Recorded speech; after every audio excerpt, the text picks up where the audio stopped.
Good morning. Hi friends, আজকে আমার তরুণ বন্ধুবান্ধবদের জন্য এই ভিডিও খুব আনন্দ পেয়েছি। এই ভিডিওটা করে এটা একটা ইউটিলিটি ভিডিও।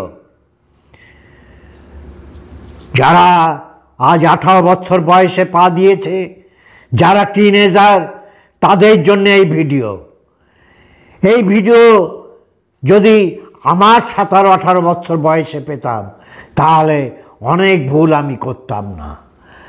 আমি যে ভুলগুলো করেছি, সেই ভুলগুলো থেকে যে শিক্ষা পেয়েছি, সেটাই আজকে আমি শেয়ার করব আমার বন্ধুদের সাথে। আজকে সেই বন্ধুদের কথা বলবো যারা সবে স্কুল শেষ করে হাজারে হাজারে লাখে লাখে কই মাছের ঝাঁকের মতো কলেজ ইউনিভার্সিটিতে ঢুকছে। তাদের কথা বলবো। যারা বিশাল স্বপ্ন নিয়ে কলেজে যাচ্ছে, তাদের কথা বলবো।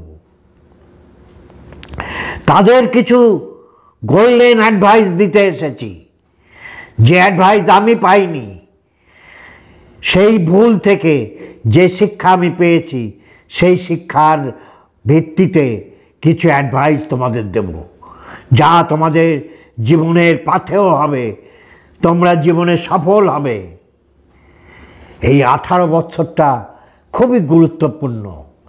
তোমরা জানো, বাংলার ক্ষণজর্মা কিশোর কবি সুকান্ত ভট্টাচার্যের বিখ্যাত কবিতা 18 বছর, যেখানে তিনি বলেছেন,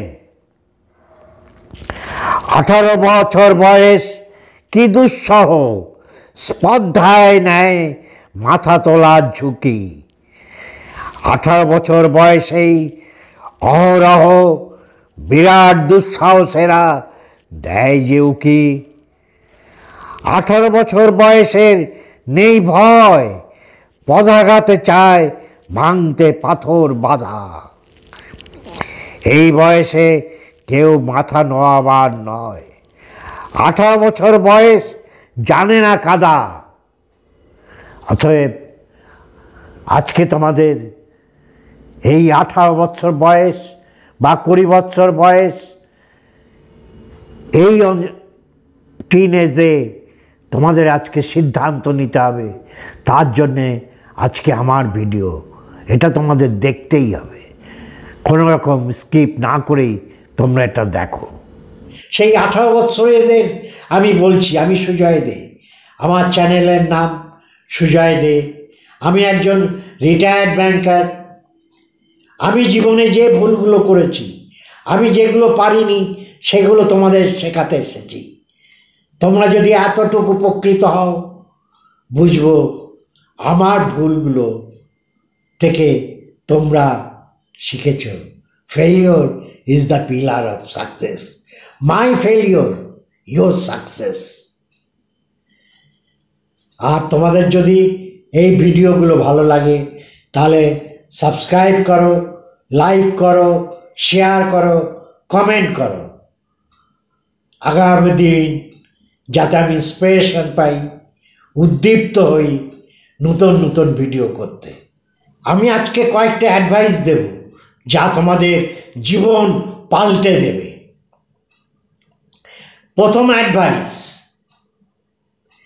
সাধারণ ছাত্রছাত্রী, সাধারণ কিশোর কিশোরী, যারা স্কুল বোর্ড শেষ করেছ, স্কুলের গণ্ডি শেষ করেছ, তাদের কলেজে যেতে হবে না। উচ্চশিক্ষার জন্যে হামলে পড়তে হবে না। উচ্চশিক্ষা সকলের জন্যে নয়। 4 বছর সময় নষ্ট করে কি 6 বছর নষ্ট করে গ্র্যাজুয়েশান, পোস্ট গ্র্যাজুয়েশান, পিএইচডি এসব করে কি হবে? সেই প্রতিভা কি তোমার আছে? তুমি কি মেঘনাদ শাহ, সত্যেন বোস, প্রফুল্লচন্দ্র হতে পারবে? তুমি কি আইএএস অফিসার হতে পারবে? ডাক্তার, ইঞ্জিনিয়ার হতে পারবে? তুমি তো জানো তোমার সেই যোগ্যতা নেই। স্কুল শেষ করে উচ্চশিক্ষায় যাবে 10% ছাত্রছাত্রী। সকলের উচ্চশিক্ষায় যাবার কোনো দরকার নেই। সময় নষ্ট করে কতগুলো কাগজ জোগাড় করে ওই রাস্তায় বসে থাকতে হবে চাকরির আশায়। সরকারি চাকরি সকলে পাবে না। কোনো দেশ সমস্ত যুবক যুবতীকে সরকারি চাকরি দিতে পারে না। এটা একটা অবাস্তব চিন্তা। অতএব স্কুল শেষ হলে কোনো একটা কাজে লেগে পড়ো, অর্থকরী কাজে, পার্ট টাইম হোক, ফুল টাইম হোক, বা হাতে কোনো কাজ শেখা, ITI।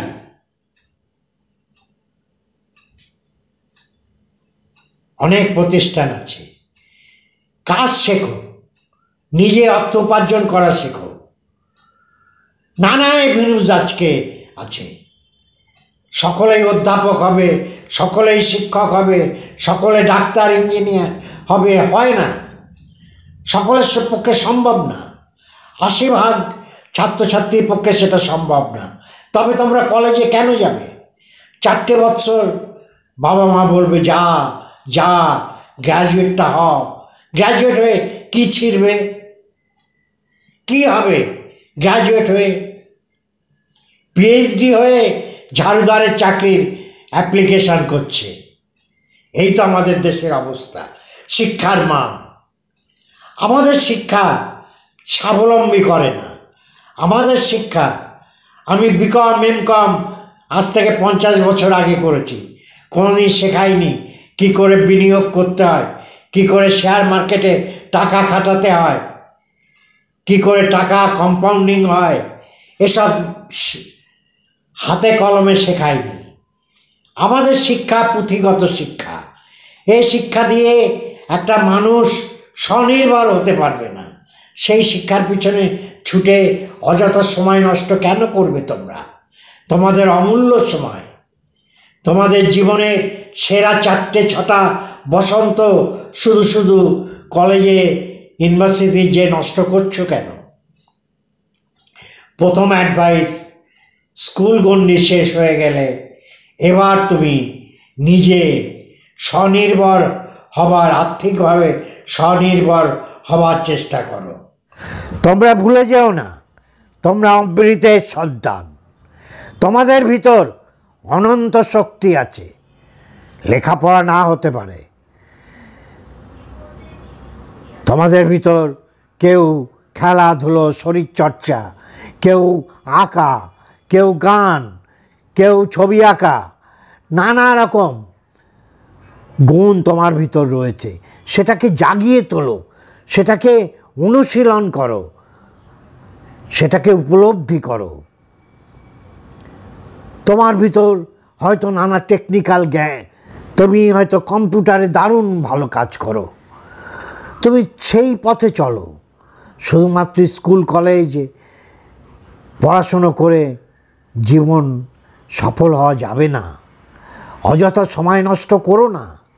তোমার যে সুপ্ত প্রতিভা আছে তাকে জাগিয়ে তোলো, তাকে অনুশীলন করো, তবেই তুমি সফল হবে।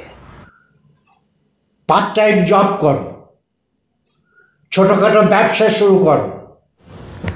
এশিয়া মহাদেশের, বিশেষত ভারত, বাংলাদেশ, পাকিস্তান, এই সমস্ত দেশের রাজনৈতিক দলগুলো চায় সাধারণ যুবক যুবতী, কিশোর কিশোরীরা বেরোজগারে থাকুক, বেকার থাকুক, তবেই তাদের দলে থাকবে, তাদের পিছন পিছন ফেউ ফেউ করে ভেড়ার মতো চলতে থাকবে। নতুবা তাদের দল ভারী কে করবে? অতএব আপনাকে চিন্তা করতে হবে আপনি কি করতে চান। সরকার বা কোনো রাজনৈতিক দল আপনার মঙ্গল কামনা করবে না। আপনার ভালো আপনাকেই বুঝতে হবে, মানে তোমাদেরই বুঝতে হবে। প্রথম অ্যাডভাইস। সেকেন্ড অ্যাডভাইস, 18 বছর হলেই ব্যাংকে নিজের নামে একটা অ্যাকাউন্ট করো। এতে স্বাভিমান বাড়বে, আত্মমর্যাদা বাড়বে। আমার ব্যাংক অ্যাকাউন্ট আছে। সেভিংস হ্যাবিট তৈরি হবে। দ্বিতীয় হচ্ছে open A bank account in your own name. তুমি এটিএম কার্ড বা ডেবিট কার্ড পাবে, চেক বই পাবে। এখনও সরকারি ব্যাংকে বেশি টাকা লাগে না, অল্প টাকা রেখেই একটা ব্যাংক অ্যাকাউন্ট খোলা যায়।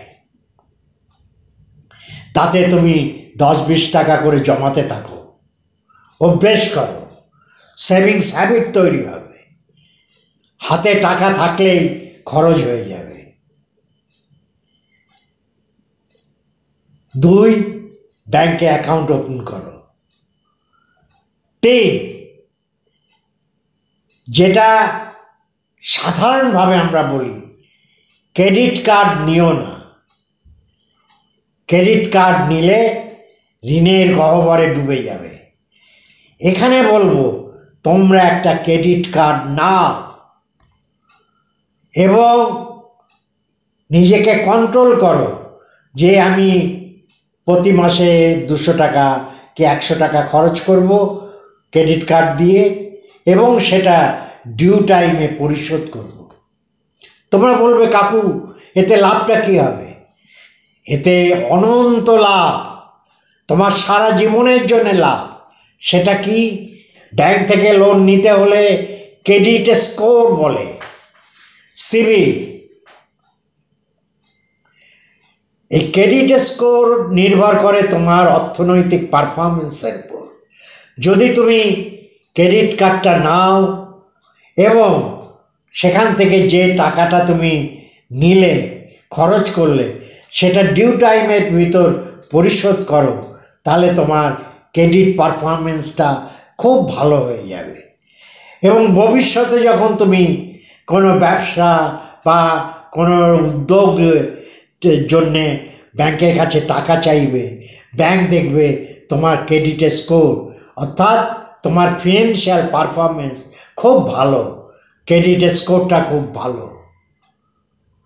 এই ক্রেডিট স্কোর ভালো হওয়ার জন্যে ক্রেডিট কার্ডটা নেবে, ক্রেডিট কার্ডে টাকা ধার করবে মাঝে মাঝে, কিন্তু সেটা ডিউ টাইমে সেটা পরিশোধ করবে, ডিউ টাইমের আগেই পরিশোধ করবে। তাহলেই ক্রেডিট স্কোর ভালো হবে। তাহলেই ভবিষ্যতে তুমি যখন কোনো লোন নেবে ব্যবসা বাণিজ্য করবার জন্যে বা কোনো স্বনিযুক্ত প্রকল্পের জন্যে, তখন তুমি সহজে ঋণ পাবে। স্টে আউট অফ ডেট, ধার করে বাঁচবে না। গাড়ি কেনার জন্যে বন্ধুরা গাড়ি কিনেছে, অতএব একটা বাইক কিনতে হবে, সাইকেল চলবে না, ধার করে ব্যাংক লোন নিয়ে গাড়ি নেবে। এইসব শখ। ওরা বলবে দোকানে আইফোন, নো কস্ট ইএমআই, এবং যথারীতি যখন তুমি একটা ইএমআই দিতে পারবে না, তখন যে পরিমাণে সুদ চার্জ করবে সেটা ওই নো কস্ট আর থাকে না, হাই কস্ট হয়ে যায়। ওরা বলে নো কস্ট ইএমআই, ওরা জানে তুমি একটা দুটো ইএমআই ফেল করবে আর তখন ওরা একটা বিশাল টাকা চার্জ করবে। অতএব দেনা থেকে, ডেট থেকে দূরে থাকো। কনজিউমার লোন, পার্সোনাল লোন, এই সমস্ত লোন এই বয়সে নেবে না। ধারে গাড়ি কিনবে না, বাবার পয়সায় কিনতে পারো কেন? নেক্সট, চতুর্থ হলো, পঞ্চম হচ্ছে তুমি টিউশনি করে, পার্ট টাইম করে, জোম্যাটোর কাজ করে, যেভাবেই পারো যা উপার্জন করছো তার থেকে মাসে 500 কি 1000 টাকা ইন্ডেক্স বা মিউচুয়ালের ফান্ডের ইন্ডেক্স ফান্ডে সঞ্চয় করতে থাকো। দেখবে কম্পাউন্ডিংয়ের ম্যাজিক, কি করে 500 টাকা প্রতি মাসে দিতে দিতে সেটা লক্ষ লক্ষ টাকা হয়ে যাবে। তুমি যখন 30 বছর বয়স হবে তখন দেখবে সেটা কয়েক লক্ষ টাকা হয়ে গেছে। অতএব কম্পাউন্ডিংয়ের ম্যাজিকটা শেখো। তার জন্যে আমার একটা ভিডিও আছে, ম্যাজিক অফ কম্পাউন্ডিং, সেটা দেখতে পারো। অতএব যা অল্প কিছু, দুটো চারটে টিউশনি হোক, জোম্যাটো করে হোক, অন্য কোনো পার্ট টাইম করে হোক, বিয়ে বাড়িতে কিছু ক্যাটারারের কাজ করে হোক, যা আয় করছো তার থেকে মাসে 500 টাকা মিউচুয়াল ফান্ডের, ইন্ডেক্স ফান্ডে সঞ্চয় করতে থাকো। দেখবে ম্যাজিকটা, তুমি 30 বছর হতে হতে ওই টাকাটা একটা বিশাল আকার নেবে। 6 নম্বরে বলবো, live below your means. Show off করতে হবে না। আমাদের একটা অভ্যাস, যা আমি না তার থেকে একটু বেশি দেখানো, আমার যেটুকু আছে তার থেকে বেশি দেখানো। এই শো অফটা বন্ধ করতে হবে।